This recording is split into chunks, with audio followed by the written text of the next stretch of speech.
Donc là, j'ai vu une photo magnifique, ça reprend ce que, je ne sais plus lequel des trois le disait tout à l'heure, sur la position du dos. Position du dos, les jambes qui sont quasiment perpendiculaires au sol et les tibias qui sont parallèles au sol. Là, ils sont dans une position où ils vont pouvoir pousser et s'expliquer. Vous, dans l'entraînement, c'est important que vous recherchiez cet observable. Quels sont les problèmes qu'on peut rencontrer là? Qu'est-ce que vous pouvez observer en club? Est-ce que tous vos mecs sont positionnés comme ça? Non. Ok. Qu'est-ce qu'on observe? La souplesse de chacun. Ouais. Après, il faut les appuis qui glissent aussi. Ouais. J'ai glissé chef. Ça c'est bien compagnie. Dès que ça pousse, les jambes deviennent tendues. Il y a plus de cassure. Ok, très bien. Donc, jambes tendues.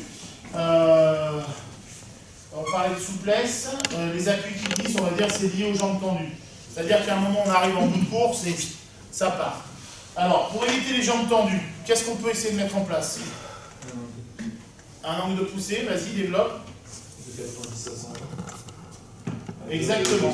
C'est-à-dire, là, c'est parfait, parce que tu as parlé de la chose mécanique, dont peut-être qui parle à tout le monde, c'est cette notion de reprise d'appui. Si j'ai les jambes tendues, souvent ce que je dis aux mecs, vous avez un fusil à 2 coups, ça y est, c'est bon, vous avez tiré vos 2 cartouches. C'est bon, c'est réglé, il n'y a plus de jus. Si j'ai les jambes tendues, ça y est, j'ai fini. Je ne peux plus avancer. Déjà, mécaniquement, c'est pas possible.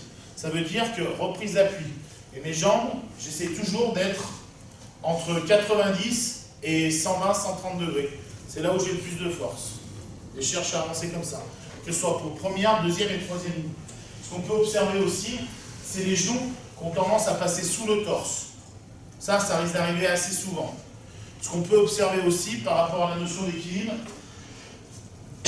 c'est le troisième ligne qui ne contrôle pas, ou une première ligne, surtout non expert, qui ne contrôle pas du tout son équilibre. Et qui se retrouve en fait où il veut s'asseoir. Parce que là, il est équilibré, il se sent bien. Et dès qu'il va partir vers l'avant, il sent qu'il y a un truc qui ne va pas, qui est un peu bizarre, et il est emmerdé. Pareil, le troisième ligne, si à un moment, le troisième ligne, il est jambes tendues à l'intérieur, c'est-à-dire que pousse au cul de ce mec-là. Si je suis comme ça, bah, je sers à rien. Parce que ma jambe, elle est tendue, donc je peux faire ce que je veux. Si j'ai la mobilité à peu près de ma cheville, donc j'ai 10 cm. Par contre, si ma jambe, elle est fléchie, comme on disait tout à l'heure, entre 90, 120, 130 degrés, ben là, je vais pouvoir faire avancer beaucoup plus facilement la Ils reprennent les appuis tous ensemble et ils remettent encore, ils reprennent les appuis, ils remettent et ils avancent. Ouais. Alors, ça c'est le. Après, on est vraiment dans les jeux d'action et de réaction. Il y a vraiment deux notions qui s'affrontent. On va dire dans le Nord, France, pays anglo-saxon, nous, une mêlée, on va chercher à avoir une pénalité. Et dans le Sud, ils vont chercher à avoir un lancement. Je crois qu'il y a une stat extraordinaire, pareil sur la Coupe du Monde 2015. Les blagues, je ne sais pas s'ils ne sont pas à 100%. C'est-à-dire, lancement sur mêlée, ils font king quasiment à chaque fois. Parce que, il faut dire, derrière, vous savez bien, hein, là, il y a moins de monde. Tu es toujours obligé de faire du 3-2, du machin. Si tu es un peu loin de ta ligne, tu as le 15 qui est loin. Donc, forcément, tu subis et tu risques de prendre 30-40 mètres dans la gueule alors que tu n'as pas eu le temps de défendre.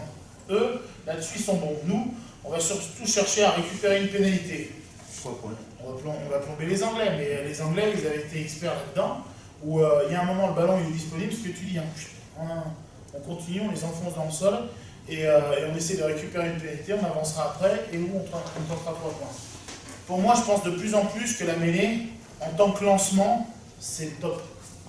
C'est-à-dire que ouais, c'est facile, on peut récupérer 3 points, mais putain, franchement, défensivement, sur mêlée, c'est l'enfer à défendre. Enfin là, je tourne vers toi, franchement, c'est pas évident, quoi. Parce que si en face, les mecs ils sont un peu stables, et sur la passe, tu arrives à éliminer le troisième lignème, tu as tout de suite le truc.